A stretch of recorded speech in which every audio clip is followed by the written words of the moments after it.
So, the body of a rational creature. What an interesting concept, right? I mean, here we are, these sophisticated beings gifted, cursed, whatever you want to call it, with rationality. We're not just animals, we're thinkers, feelers even. But we're trapped in these bodies. Fragile, hungry, restless bodies. It's almost like a cruel joke if you think about it. Rational creatures, but our bodies. They don't care about reason. They just want what they want. Pleasure, comfort, that fleeting hit of dopamine that says, hey, you're alive, but hold on. There's something deeper here, something more tragic. The body of a rational creature. And yet, no virtue is opposed to justice. Strange, isn't it? We've built up this whole moral hierarchy, this structure, and right at the top of the list, justice. Not love, not joy, not even wisdom, but justice. It stands there like some untouchable monument to human decency. But here's where it gets interesting. You might think being a rational creature means living a life of pure, untainted virtue, right?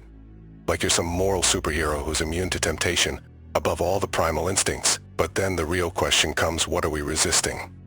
Yes, pleasure. The grand enemy of virtue, the temptation we must resist at all costs. It's funny, isn't it? We're these incredibly advanced beings, and yet, what's the first thing we're taught to do with our bodies? Control them. Suppress them. Resist pleasure like it's some kind of moral failure. It's almost poetic, really. We talk about justice, fairness, doing the right thing. But when it comes to pleasure, when it comes to those little things that make life bearable, even joyous, we're told to pull back. Just think about it.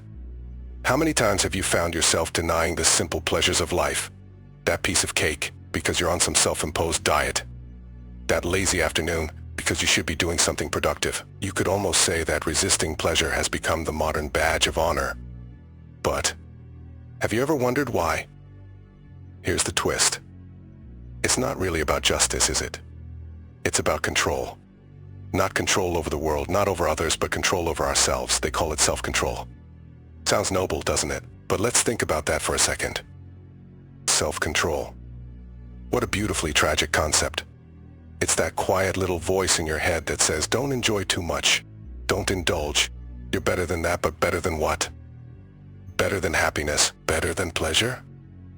Maybe. Maybe we've convinced ourselves that resisting pleasure makes us somehow more virtuous. That and saying no to the things that make life sweet, we're becoming these higher beings. But what if we're just fooling ourselves? Imagine a life without pleasure. Without those little moments that make you forget about the weight of the world for just a second. Imagine never allowing yourself that indulgence. Just pure rationality, pure self-control. You might think, well, that sounds pretty noble, right? Sounds like the kind of life a philosopher might dream up, but the truth is, it's a lonely path. Because while you're out here denying yourself, while you're busy being just and virtuous, real life is passing you by. Think about it. The body of a rational creature. We're told there's no greater virtue than justice, but at what cost? What if justice is just another name for deprivation? What if resisting pleasure doesn't make us stronger, but emptier? But hey, who needs pleasure anyway, right? Who needs joy when you've got self-control? You can sit there watching everyone else indulge in life, while you quietly reassure yourself that you're better off. You're stronger. Because you're rational. And rational creatures resist pleasure. That's what makes us superior, I guess. Except, what if it doesn't? What if all this resisting, all this denying, all this control, what if it's not making us better? What if it's just making us numb? Because, let's be honest, resisting pleasure doesn't make us more virtuous. It just makes us less human. It strips away the joy, the spontaneity, the things that make life worth living. But of course we can't admit that, can we? We can't let ourselves feel too much. No, we're rational creatures. We're supposed to be above all that. But the truth is, we're not. We're not above pleasure. We're not above desire. We're not even above weakness. We're just pretending. Pretending that self-control is some kind of noble path when, really, it's just a way to deny ourselves the very thing we crave most to feel alive. So, here's to us. The rational creatures, forever resisting, forever controlling, forever denying, and maybe, just maybe, missing the point of life altogether.